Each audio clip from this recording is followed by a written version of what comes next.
A few moments later.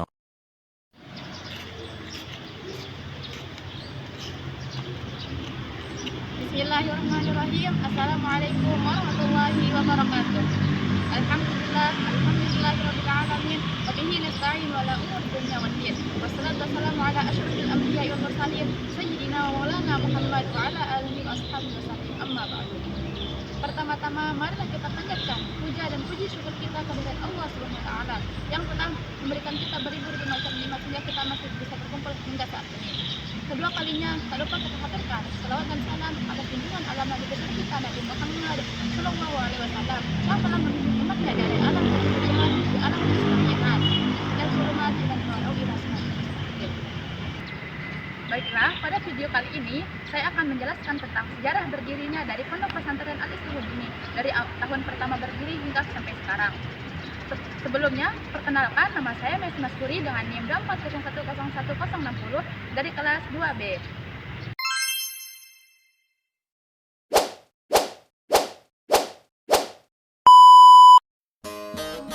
Ahlan wa sahlan di Yayasan Pondok Pesantren Al-Islahuddin Kediri, Lombok Barat, Nusa Tenggara Barat, Indonesia.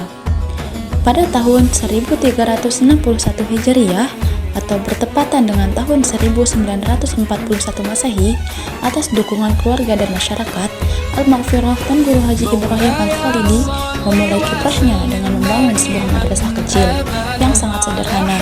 Kemudian, pada tahun 1363 Hijriah atau bertepatan dengan tahun 1943 Masehi, masuklah tentara Jepang ke Indonesia dan madrasah kecil tersebut ditutup sampai mereka pergi dari bumi pertiwi ini.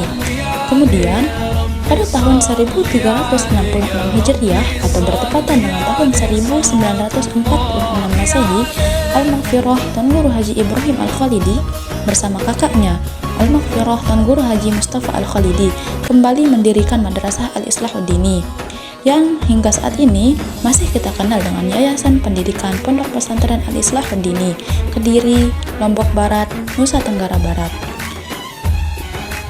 Dilansir dari buku Direktorat Pendidikan Diniyah dan Pondok Pesantren Rektor Jenderal Pendidikan Islam Departemen Agama Republik Indonesia tahun 2007.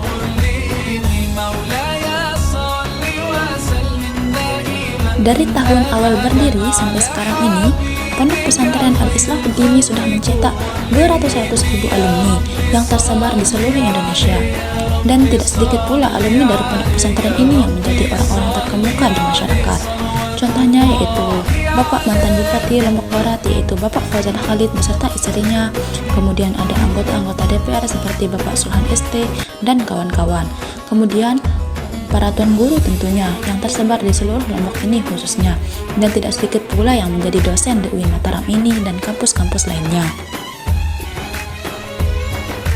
Pondok Pesantren Al-Islahuddin ini memiliki beberapa pondok atau asrama tempat tinggal bagi para santri, yaitu yang pertama Tahfiz 1 yang dibagi menjadi Pondok Tahfiz Darul Furqan, kemudian Pondok Khusus Darul Hijrah dan Pondok Khusus Ahlu Sufah. Pondok Tahfiz 1 ini dikhususkan untuk para santri yang fokus untuk menghafal Al-Quran saja dan mereka tidak bersekolah. Dan Pondok Tahfiz 1 ini berada cukup jauh dari madrasah. Kemudian ada Tahfiz 2 yang berada tepat di samping madrasah. Tahfiz 2 ini dibagi menjadi dua, yaitu ada asrama dan komplek. Tahfiz 2 ini lebih fokus ke pelajaran umum dan tidak terlalu fokus ke hafalan Al-Quran atau tahfiz seperti Tahfiz 1. Akan tetapi, pondok tahfiz ini lebih unggul ke dalam bidang akademik.